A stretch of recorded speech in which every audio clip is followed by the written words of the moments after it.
कि आपने पढ़ा कहां है? Where did you read this?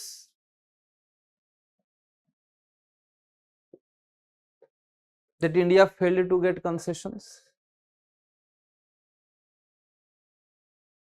अरे देखो, YouTube पर जो लोग बोल रहे हैं,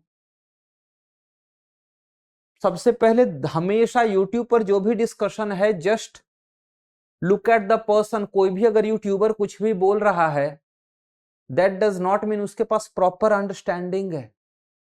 आप वहां पे specifically if you read it, वहां पे क्या है, that India and USA will negotiate. ये टर्म आप देखना, नेगोशिएशन की बात हो रही है।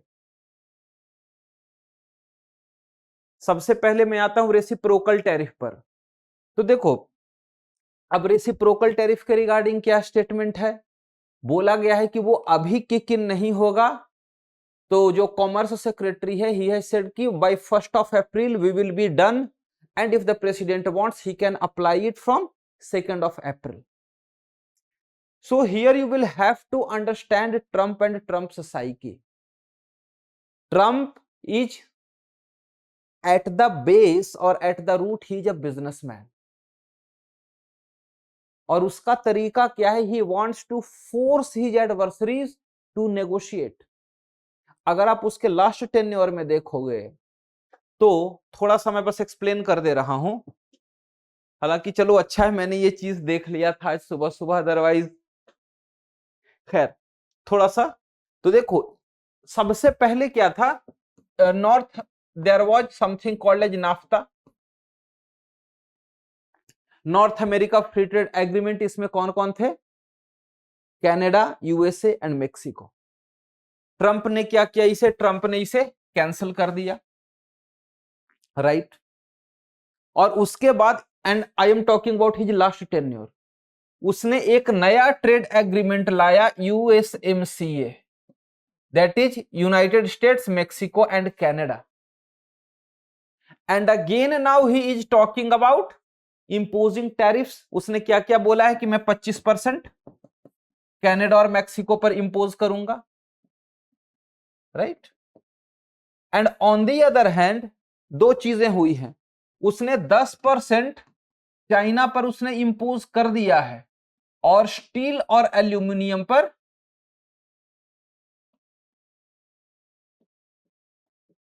25%, राइट। और यहां वो जो कनाडा और मेक्सिको की भी, when he was talking about this imposing tariffs on Canada and Mexico, यहां भी उसने 1 महीने का टाइम दिया है। So what does this indicate? He is forcing these nations that you come and negotiate with me. उसने सर पर तलवार लटका दी है कि अगर तुम नेगोशिएट नहीं करोगे तो हम टैरिफ इंपोज करेंगे। And moreover, I think he has this personal dislike for Justin Trudeau. So naturally, looking at Trump as a person, that is also something that works. So similarly, just like Canada and Mexico, आप जब अभी वाले reciprocal tariff की बात कर रहे हो, उसने भी बोला है अभी ये किक इन नहीं होगा, 2 अप्रैल से किक इन होगा। मतलब again to all his trade partners he is forcing that you come and you negotiate with me. तो वो मामला इंडिया के केस में भी है। और जो बातचीत हो रही थी उसमें आपने क्या क्या सुना? आपने सुना कि इंडिया ने कहा है Trump has offered F-35। Offered मतलब कि ठीक है, उसके लिए तो लंबा चौड़ा प्रोसेस है, तो उसके बाद F-35 के लिए। उसके अलावा about the defence deals, India will be purchasing more equipments. उसके अलावा oil and gas, trade in oil and gas. असल नेगोशिएशन ये है। सो बेसिकली अगेन बात, what you had said in the last class discussion के time पे, you had used that word energy. तो मामला फिर से वही एनर्जी पर जाएगा। ट्रंप को पता नहीं किसने बता दिया कि $100 बिलियन का डेफिसिट है। हार्डली जो डेफिसिट है वो $30 बिलियन के अराउंड रहता है। सो इंडिया प्लस अगर आप देखो तो हार्ले डेविसन पर मैंने पहले भी बताया था, इंडिया ने ऑलरेडी टैरिफ कम कर दिया है। सो ट्रम्प इज बेसिकली फोर्सिंग, वो दिखा करके कि अगर आप नेगोशिएटिंग टेबल पर नहीं आते हो then I am going to impose tariffs. तो उसके जो भी मेजर पार्टनर्स हैं, forcing them that okay you come and you negotiate with me. और यही नेगोशिएशन टाइम में ये आप देखोगे इंडिया के साथ मामला अलग रहेगा, चाइना के साथ मामला अलग रहेगा। सो नोट हाउ, एक बात मेरे को बताओ, ऐसा कैसे आप सोच सकते थे? पीएम वेंट देयर, एक मीटिंग हुई, ट्रंप को ऑफिस में आए हुए कितने दिन हुए हैं? He came to the office on 20th January. आज डेट कितना हो गया? 14 फरवरी, रफली 3 वीक्स। 3 वीक्स में कैसे आप एक्सपेक्ट करते हो कि नेगोशिएशन हो जाता और इंडिया को वेवर मिल जाता? How can you even think of that? इतना जल्दी नेगोशिएशन कंप्लीट होता है क्या? But yes, there are 2 or 3 things. India was the first nation invited over there. It means India has got that very special role in Trump's scheme of things. Plus the way the meeting was, optics was, हालांकि देखो optic और material को हमेशा अलग करके देखना चाहिए, but with Trump it is not the same. वहां ऑप्टिक्स और मटेरियल दोनों एक साथ नेचुरली मर्ज होते हैं। तो ओवरऑल देखो, नेचुरल है कि रेसिप्रोकल टैरिफ का इंपैक्ट के रिगार्डिंग हो सकता है इंडिया में get a waiver, but that is again part of the negotiation. और देखोगे कि इंडिया क्या रैंप अप करेगा energy purchase from the USA. There will be negotiation with respect to ये वेपन परचेज। उसके अलावा कुछ कुछ चीजों पर टैरिफ कम किया जाएगा। सो ये देखो, ये वैसा मामला नहीं है ना कि ठीक है प्राइम मिनिस्टर वेंट और चलो ठीक है आप आगे, हमने आपको वेवर दे दिया। Things do not happen like that, क्योंकि Trump is also sitting there, Trump has also something in mind, India has also something in mind regarding quad के रिगार्डिंग ही हैज सेड। उससे पहले क्वाड किया जाए, said की quad की तो extern मतलब फॉरेन मिनिस्टर्स की मीटिंग ऑलरेडी हो रखी है। क्या है? But Trump openly said during, अरे वो देखो वो देखो, अब ये चीजें तो प्लेइंग द हार्ड बॉल तो चलेगा ही चलेगा, वो उसका नेचर है। क्योंकि वो है ना जो शॉक एंड ऑ, क्योंकि ट्रंप ने अगर ऐसा बोला naturally India will be under pressure, तो तुम उसे कितना ग्राउंड कंसीड करोगे बिकॉज ऑफ दैट फियर। लेकिन ट्रंप के साथ एक प्रॉब्लम यह भी है कि तुम जितना उसे ग्राउंड कंसीड करोगे वो और ज्यादा ग्राउंड डिमांड करेगा। Then moreover with respect to China, Trump के मेन टारगेट में चाइना है, उसके मेन टारगेट में इंडिया नहीं है।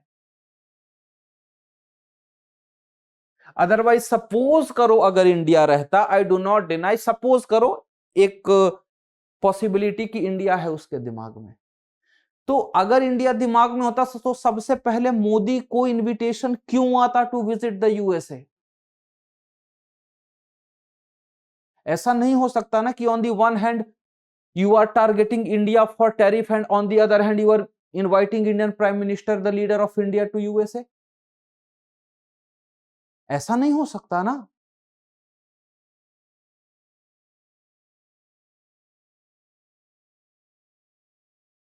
अरे तो India was successful in gaining concession. मैंने फिर से वही बोला, जिस भी मीडिया वाले ने सवाल पूछा है, क्योंकि मीडिया को लगता है भैया it is instant 2 minute noodle, things do not matter, चीजें उस तरह। देखो हमेशा क्या लगता है, अगर मोदी वहां गया, अगर ट्रंप वहां गया, डील साइन हो गया तो इन दोनों ने बात करके डील साइन कर दी। ऐसा नहीं होता है। उसके पीछे आपके जो सेक्रेटरीज हैं, आपके जो मिनिस्टर्स हैं, they keep on negotiating, they keep on talking, और जब फाइनली डील पहुंच जाता है then it is the leaders who come together, और उसके बाद वो डील साइन हो जाता है। इस तरीके से चीजें होती हैं। अब चाहे वो मीडिया हो, चाहे वो यूट्यूब हो, और नेचुरल है ट्रंप वैसा बोलेगा क्योंकि ट्रंप की तो स्ट्रेटेजी है प्रेशराइज करने की। देख लो थ्रू आउट ट्रंप का, जैसे गाजा के केस में प्रेशर, यूरोप को प्रेशर, कनाडा को प्रेशर, मेक्सिको को प्रेशर, चाइना को pressure, that is Trump's strategy.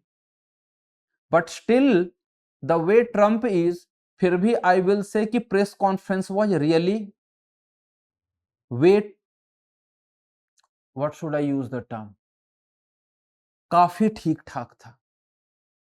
Otherwise उसका कभी प्रेस कॉन्फ्रेंस सुना है जस्टिन ट्रूडो के साथ?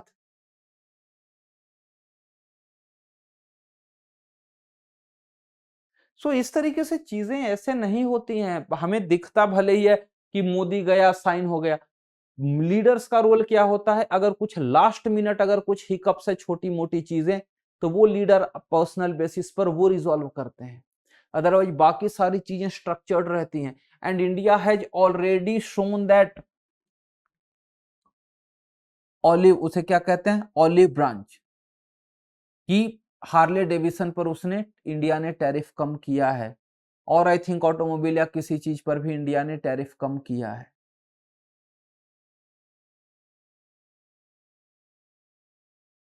इंडिया ने ऑलरेडी कम किया है। Plus on the other hand आप एक और चीज को नहीं देख रहे हो, दोनों ने क्या बोला है, by 2030 trade has to be $500 billion. If the target is of $500 billion, tariff और रेसिप्रोकल टैरिफ से ट्रेड बढ़ता है। थिंक इट योरसेल्फ, टैरिफ और रेसिप्रोकल टैरिफ से ट्रेड बढ़ता है क्या? तो ऐसा नहीं हो सकता ना कि on the one hand you are imposing tariff and on the other hand you are saying that we have to take our trade to $500 billion.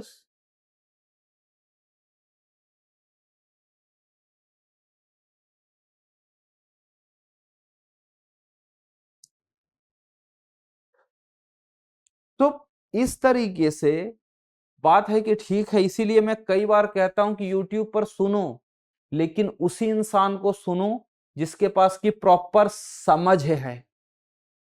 Otherwise क्या हो गया, जिस किसी ने देखा इंडिया को कंसेशन मिला, क्या सामने आकर के बोल दो। ऐसे थोड़े ना भैया, कंसेशन कोई इनविटेशन थोड़े ना कि तुम गए हमने साइन कर दिया बात खत्म हो गई। अराउंड $120 बिलियन का बायलैटरल ट्रेड है। कौन कौन से सब्जेक्ट्स हैं उसमें, किस चीज पर कितना टैरिफ है, किस चीज पर। आई थिंक रिसेंटली कहीं पे मैं किसी का आर्टिकल पढ़ रहा था, या शायद किसी का, ये उसमें लिखा हुआ था कि रफली जो 85% जो इंडिया यूएस का ट्रेड है, जो जिन चीजों में इंडिया यूएस ट्रेड करता है, उन 85% चीजों पर इंडिया जो टैरिफ इंडिया इंपोज करता है, I think that is 0 to 5% और 7.5%, something like that was the data.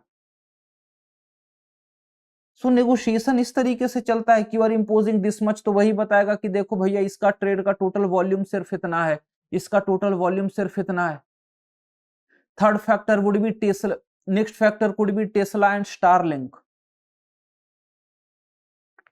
Starlink को इंडिया में एक्सेस, टेस्ला को इंडिया में एक्सेस। सो कई सारे फैक्टर्स हैं, it is not just only one factor that is going to play. So इसीलिए मैं कहता हूं कि थोड़ा इस एक चीज को आंख मुंद करके उस तरीके से नहीं, थोड़ा आप इसे समझने की कोशिश करो।